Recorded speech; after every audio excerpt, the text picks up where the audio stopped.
So a big part of becoming a successful artist is to build up your following on social media. Something that I say a lot is that if you don't want to be a starving artist, you can't just be an artist, you need to be an entrepreneur, which is an artist and an entrepreneur mixed together. Now, a lot of times we tend to have, as artists, this kind of dirty notion towards money, as if we don't really like it or it's kind of the enemy to being creative, but we got to get that out of our heads completely and forget about that, okay? Making money is what's going to allow you to have the freedom to make the art you want to make, right? If you constantly have to worry about your next job or your next freelance project or things like that, that leaves you hardly any time to work on your own projects that you're passionate about. So, one way to help us get there is going to be using social media. In today's age, social media is probably the biggest way to get recognized as an artist. Back in the day, you used to just have to build up your credibility and have your portfolio passed around by art directors. But nowadays, they can just get on Instagram and look at your art. The way that you're going to build that up is pretty specific. First, you need to be consistent. That means either every day, every other day, once a week, whatever it is, consistently be posting a new piece of artwork, okay? If people come to your channel, whether it's on YouTube or Instagram or Twitter or whatever it is, and they see that you regularly add stuff, they're going to be much more interested in following you or subscribing. If they see that you pretty sporadically every now and then post stuff, you're going to have a problem.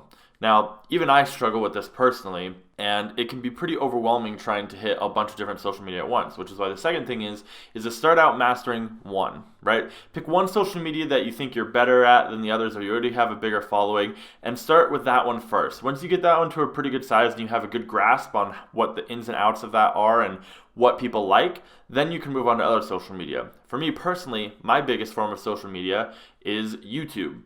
I have way more YouTube subscribers than I do Instagram followers, and it's because I've decided that I need to focus my time on the one I'm the best at, and then I'll move over to Instagram and start working on that. So make sure that you're consistent with what you post, figure out what social media you want to put most of your energy into.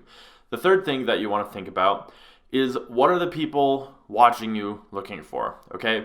So once again, it's going to depend on what social media you're on. If you're on YouTube and you're an artist, they're going to be looking for a lot of tutorials and speed paint, stuff like that. If you're on Instagram, they're more likely to be looking for images like the finished art piece, or even possibly like a work in progress shot. Something that I found is really popular to do on Instagram that makes you get more likes on your images is to, instead of just posting the picture, post the picture with maybe your hand with your stylus in it drawing it or something like that. People like to see and feel like this is real, that you're actually working on this. Building up your social media is what's really going to help. Another thing that you can do is to go into the comments and respond to people, right? Have genuine conversations. If someone says they really like something or they ask a question, have a conversation with them. If you are there and present, it's going to make people feel like you're more of a real person and they'll want to follow you, they'll want to have that connection with you. If you just ignore them all the time, it's just going to feel like you're a robot and it's going to be hard for you to get a lot of followers. So that's something you could do.